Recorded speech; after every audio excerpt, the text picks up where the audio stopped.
Right, let's move on and talk Chelsea, Aston Villa, Lukaku back at the Bridge. How excited are we, Don? What a player. What a player. It was a good matchup last week against Van Dijk, wasn't it? That was a proper matchup. And both of them come out on top in terms of Van Dijk had one bits in the first half, second half, he didn't really have too much to do. But Lukaku looked strong, looked physical. And this game, I think it's an open one. Yeah. I think Thomas Tuchel will go into this game thinking they want to beat Villa, they want to put down a marker off the back of that result against Liverpool. They'd fancy themselves Chelsea.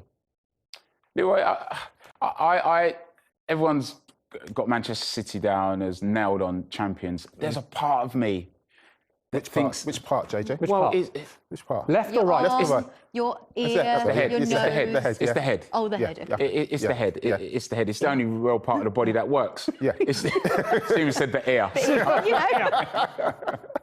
I mean, there's a part, just watching how they set, they look so hard to beat. And that, for me, is a sign of champions. Yeah, the performance against Liverpool from Lukaku, I was more impressed with his performance than against Arsenal. Yeah, look, it was on the rampage against Arsenal, but you win titles when you're up against it. And I saw the way that Chelsea approached it, and as I said, the way they were organised. Obviously, Thomas Tuchel had worked on it. But to have the players then to implement it in the way that they did, because they still looked like they could go and win the game. When the few times they did break with Lukaku and then Alonso, a rejuvenated Alonso, by the way, I thought he was out the door. I thought that was a really impressive performance. And those little nagging doubts at the start of the season, are Chelsea in it? Well, I say yes, they are definitely in it after that performance. And Lukaku is the key. Timo Werner hasn't hasn't played a game, hasn't started a game for Chelsea. And I thought he did well. I thought even though he didn't score goals, I thought he gave Chelsea a different threat. Hasn't started a game.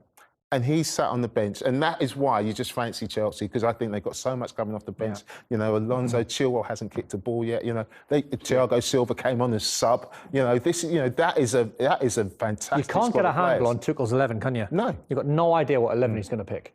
So the players are on their toes every single day. And I guess that's what you need, isn't it? For them to be successful, there is that competition within the dressing room for places. So everyone has to be on their game. It keeps the edge. It keeps the edge. If you're a coach and you're coming into training, you're going to put a session on, there's a competitive edge because the players are hungry. Because Chilwell's thinking, well, I thought I was going to be number one left back at the start of the season. As Leroy said, there's been times when Emerson's come on before him. Kante's hardly played. Hudson-Odoi, these guys haven't been involved, and they will be involved. And the thing that said it for me was the spirit they showed as that team. You've got a team of outstanding players, but the spirit and the togetherness in that performance says they're in, and it's as good as Liverpool's. Liverpool's togetherness is great. It's as good, and he's built that in a very short space of time. You've got to remember when he came in halfway through the season, and I said, look, they were dull, they were boring. But he's built something there, and he's built it very quickly. It's a really good mentality. I'm not sure Chelsea would have got that result at Anfield a couple of years back. I think this is what you're now seeing in Thomas Tuchel. That second half performance, backs against the wall, the way they were drilled, the way they're doing their jobs, the way the manager made changes if someone was getting a bit fatigued. I don't think they would have got that under Frank. I think they were a good side, Chelsea, going forward under Frank. Really exciting. Yeah. But elite managers get results like that. It's an interesting point. It told me a lot about Chelsea. Because we always talk, don't we, about the fact that we've got the best players in the world in the Premier League now. We're talking about Ronaldo, we're talking about Lukaku, all of these incredible players. But we are so lucky to have the calibre of manager that we have in terms of Tuchel, Klopp, Pep. I mean, there are no better managers than those ones in the world. Absolutely. And look, the proof's in when a vacancy becomes available, we're looking around saying, who can come in? Well, we've already got the best managers. Before we said, we'll go and get him from Italy, we'll go and get him from Spain. We've already got the best managers. Yeah. And they're operating in a way that suggests that they're getting better and they're determined to stay here in the best league in the world and go up against each other. And Pep has dictated that. That's why Tuchel and Klopp are fantastic, because they go head to head and sometimes they come out on top. Very exciting. Okay, nice one. Quick prediction, Don.